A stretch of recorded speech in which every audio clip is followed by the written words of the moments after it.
Assalamualaikum warahmatullahi wabarakatuh. Saya Sarah Aska Savana, peserta Lasar CPNS Pemerintah Kota Bandung, Pusdikmin Polri, gelombang 9, angkatan 12, kelompok 1. Di sini saya akan sedikit menjelaskan tentang resume komitmen mutu yang termasuk ke dalam nilai-nilai dasar ASN.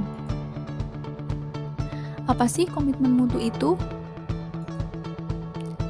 Komitmen mutu merupakan pemahaman konsep mengenai efektivitas, efisiensi, inovasi, dan mutu dalam penyelenggaraan pemerintah. Yang dimaksud dengan efektivitas adalah sejauh mana organisasi dapat mencapai tujuan yang ditetapkan atau berhasil mencapai apapun yang coba dikerjakan. Efektivitas organisasi berarti memberikan barang atau jasa yang dihargai oleh pelanggan. Sedangkan efisiensi merupakan jumlah sumber daya yang digunakan untuk mencapai tujuan organisasi. Efisiensi organisasi ditentukan oleh berapa banyak bahan baku, uang, dan manusia yang dibutuhkan untuk mencapai suatu tujuan. Kemudian ada inovasi. Inovasi merupakan cara utama di mana suatu organisasi beradaptasi terhadap perubahan-perubahan yang terjadi di pasar, teknologi, dan persaingan.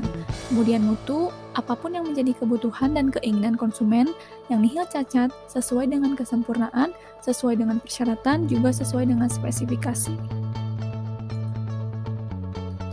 Kemudian ada nilai-nilai dasar orientasi mutu. Nilai-nilai dasar orientasi mutu itu yang pertama ada komitmen pada kepuasan customer.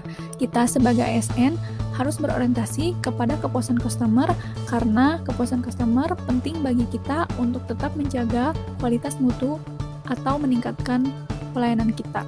Yang kedua, melayani dengan cepat, tepat, dan ramah. Saya sebagai asisten apoteker di rumah sakit harus melayani pasien dengan cepat agar pasien tidak menunggu.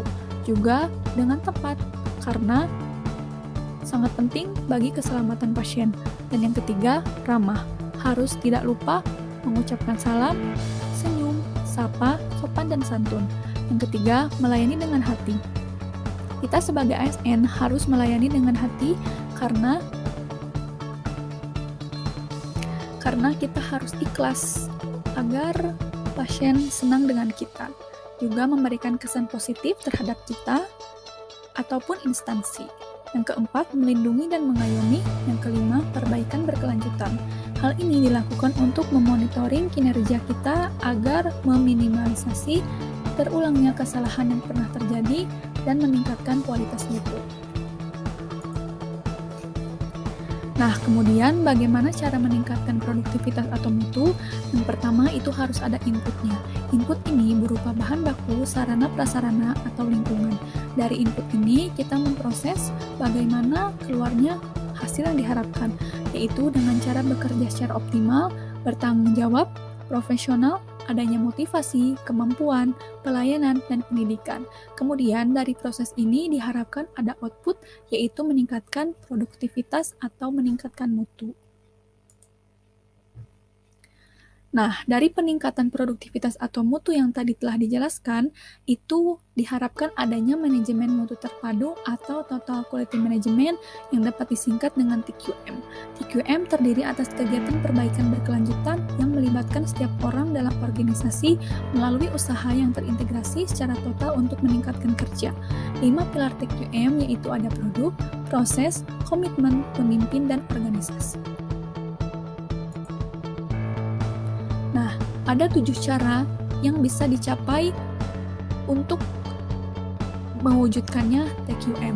Yang pertama, berfokus pada pelanggan. Yang kedua, obsesi pada mutu. Yang ketiga, pendekatan ilmiah. Yang keempat, komitmen jangka panjang. Yang kelima, kerjasama tim. Yang keenam, perbaikan secara berkesinambungan. Yang ketujuh, diklat. Dari ketujuh yang telah disebutkan tadi, itu ada berkaitan dengan pendekatan ilmiah atau pendekatan inovasi. Inovasi barang dan jasa adalah cara utama di mana suatu organisasi beradaptasi terhadap perubahan-perubahan yang terjadi di pasar, teknologi, dan juga di persaingan. Inovasi dapat diwujudkan dalam bentuk yang pertama produk, yang kedua layanan atau servis, yang ketiga metode kerja dan sumber daya. Yang keempat, ada cara berinovasi. Ada 4 cara untuk berinovasi. Yang pertama yaitu melakukan penemuan. Penemuan dengan cara mengkreasikan suatu produk, jasa, atau proses yang belum pernah dilakukan sebelumnya. Yang kedua, dengan pengembangan, yaitu dengan cara mengembangkan produk, jasa, atau proses yang sudah ada. Kemudian yang selanjutnya dengan duplikasi, yaitu dengan menirukan suatu produk, jasa, atau proses yang sudah ada. Dalam duplikasi ini, kita tidak semata-mata menduplikasi plek-plekan proses apa yang sudah terjadi, tapi dari proses tersebut kita menambahkan konsep atau menambahkan faktor-faktor yang bisa mengembangkan proses yang sudah ada sehingga bisa memenangkan persaingan. Dan yang terakhir ada dengan cara sintesis, yaitu dengan cara perpaduan konsep dan faktor-faktor yang sudah ada menjadi formulasi baru. Kemudian, bagaimana sih aktualisasi nilai-nilai dasar komitmen mutu? Itu kita harapkan yang tadinya orientasi kepada peraturan, setelah ada komitmen mutu, itu berorientasi kepada publik. Yang kedua, cara kerja rutinitas dan asal-asalan menjadi orientasi kepada mutu, bekerja secara baik dan benar.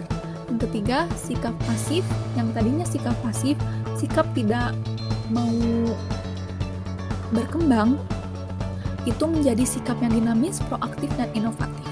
Yang keempat, yang tadinya cara kerja individualis dan egosentris, bekerja sendiri-sendiri dan berorientasi melayani pimpinan, menjadi cara kerja tim yang berkolektif, bekerja sama sebagai satu kesatuan proses untuk melayani masyarakat. Demikian penjelasan dari saya, mohon maaf bila ada kekurangan. Wassalamualaikum warahmatullahi wabarakatuh.